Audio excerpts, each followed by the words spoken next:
Bonjour à tous. Alors aujourd'hui nous allons étudier le Gobidam refusé aux échecs. C'est quoi le Gobidam refusé? Le Gobidam refusé est une option très solide contre un D4 qui est très simple à jouer et très efficace. Le Gobidam débute par D4, D5, C4 et là on joue E6, le coup qui caractérise le Gobidam refusé.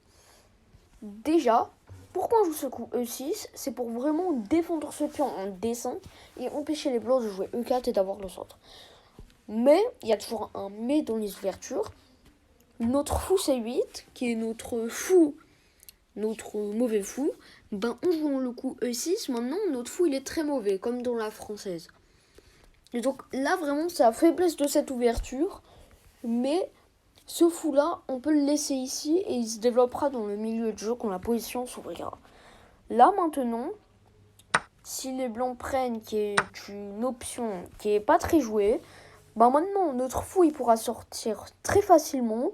Et en plus de ça, maintenant les blancs ils avaient deux pions qui étaient au centre, enfin pas vraiment au centre mais en train de challenger le centre, et nous on n'avait qu'un seul. Et maintenant c'est un partout, donc la position elle est égale. Donc là, l'option la plus populaire, c'est cavalier C3, cavalier F6. Maintenant, les blancs peuvent prendre la variante d'échange du Gobidam refusé.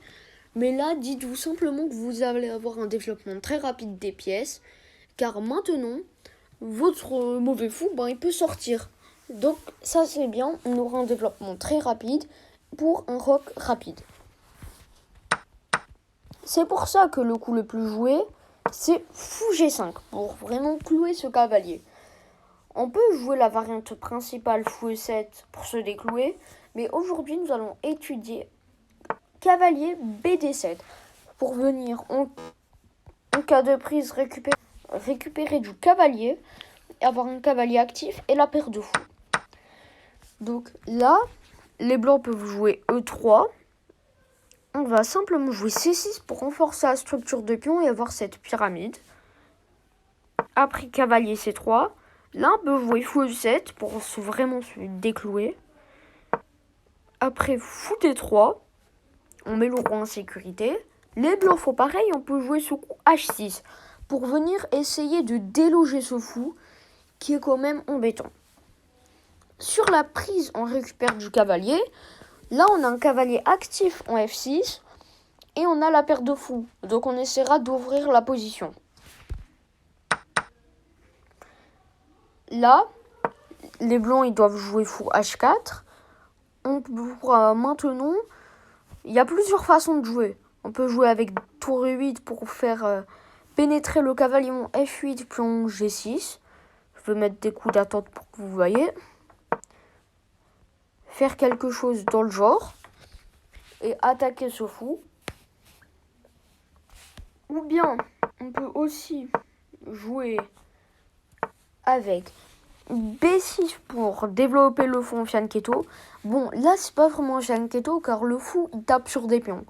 Mais le but de ce coup, ensuite, c'est de jouer dame C7.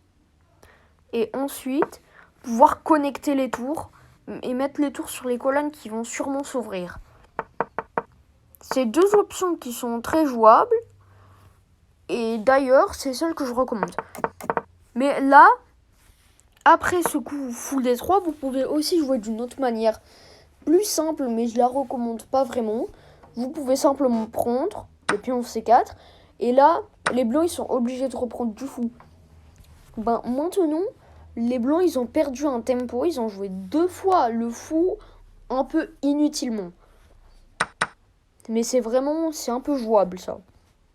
Mais moi, je vous recommande de roquer.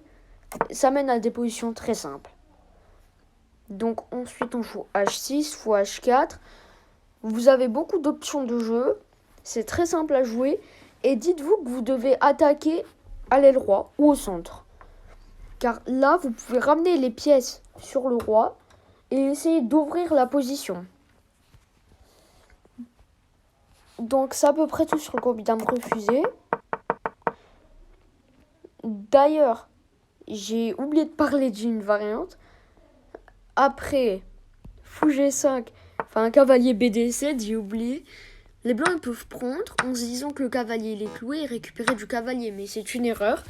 Là, le cavalier il est cloué, mais on prend quand même. Les blancs prennent notre dame et on joue simplement. Fou B4 échec. Dame D2 forcé, ils prennent.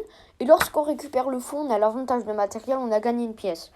Donc là, vous pouvez vraiment trouver cette position à niveau débutant. Vraiment, ça, c'est un piège à placer quand vous jouez contre des débutants. Donc c'est à peu près tout sur le gros item refusé. Une ouverture que je vous conseille, car même quand on débute aux échecs, ça va nous initier au principe de l'ouverture, les bons fous, les mauvais fous, ce genre de choses. Si cette vidéo vous a plu, n'hésitez pas à liker et à vous abonner. N'hésitez pas à écrire en commentaire quelles ouvertures voulez-vous qu'on étudie ensemble. On pourra aussi, sur une prochaine vidéo, jouer C6, la défense slave. Mais aujourd'hui, on a vu E6, le gambit dame refusé. C'était tout sur cette vidéo. Comme je vous ai dit, likez et abonnez-vous si cette vidéo vous a plu. Et à la prochaine.